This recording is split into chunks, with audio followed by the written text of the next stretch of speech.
Well, it's been a while since I've done my last video, Dancing with Eagles here. Um, Lately, I've been moved on the whole thing about what's going on with the oil spill. You know, I don't want to sound bored with it all, but it's been a long day. This is about the most private place in my house that I can sit down and do a video without worrying about the neighbors overhearing me and stuff. It's about enough about my opinion. Anyways, oh, the oil spill. I'm getting onto that. Whenever I look at that footage on that, I just get sick to my stomach with all the thoughts of what's happening. I'm going to see if I can track down the website that I've seen about it, but I heard that they've actually dug down 7 miles below the ocean floor to get at this huge ocean of oil, which is why they can't control the flow as it's coming out, because it's such a powerful mass that's trying to come through and that's being displaced by the water.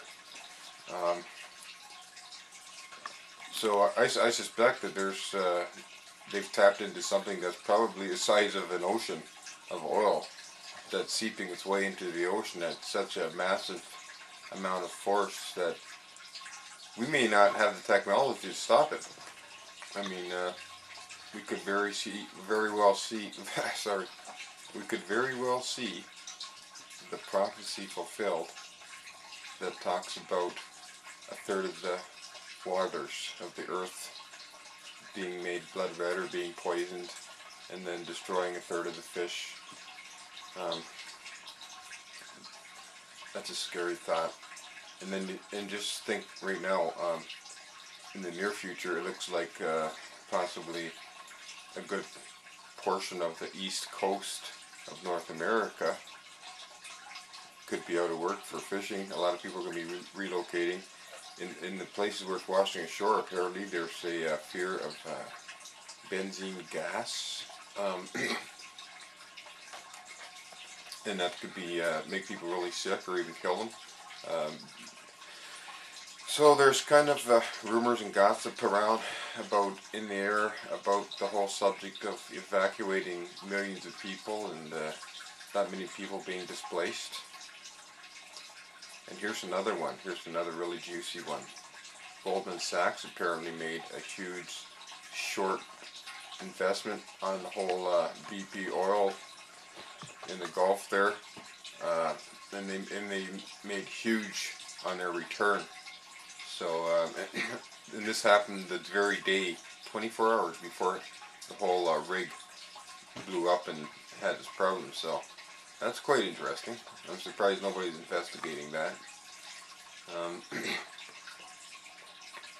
Then you got, I think it's Revelations 8:8 to 9, that talks about this huge mountain of fire going into the ocean, and then that's where it gets into being turning poison and killing a third of the fish and all that stuff. It just makes me sick just to think of all the things that are going to die. Like the birds, the whales, the dolphins, the tortoises, the sea turtles.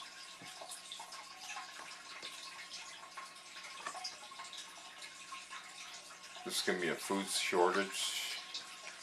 I don't even know. I mean, they were already having problems to begin with, and now they have to contend with this. That's got to be the straw that's going to break the camel's back, if you ask me anything. This is catastrophe. We could potentially be in the end times here. And, of course there's going to be survivors, but I mean, this could result in massive suffering. People starving, being displaced. Just not enough to go around. I mean, that's a major shipping route. If this is as big as I think it could be. And it looks like they're covering up how big it could actually be, maybe to help avoid a panic. And I think people should be informed. I mean, we're grown up. I mean, if something that bad is happening, we need to know about it so that we can prepare. I mean, what's going to happen if tens of millions of people are displaced from the East Coast as a result of this? Where are they going to go? Evacuation. You might just be hearing that in the news because there may not be a choice. If it gets to that point, you couldn't keep something that big out of the news.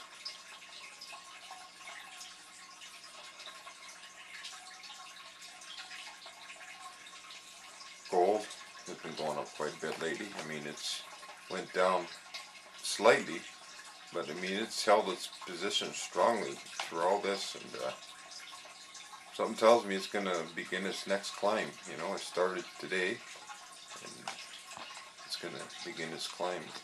When I look at the news tomorrow, I have a suspicion that it's going to be on a rise again. What else can I talk about?